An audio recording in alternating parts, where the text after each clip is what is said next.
একটি বনে বাস করত দুই বন্ধু বানর ও কুমির। ওদের মধ্যে ছিল খুব বন্ধুত্ব। বানর একদিন তার বন্ধুকে একটি আম দিল।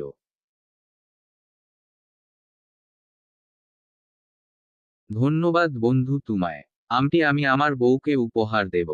সে আম খেতে অনেক ভালোবাসে।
Subscribe, share and bell button বাজিয়ে দিন।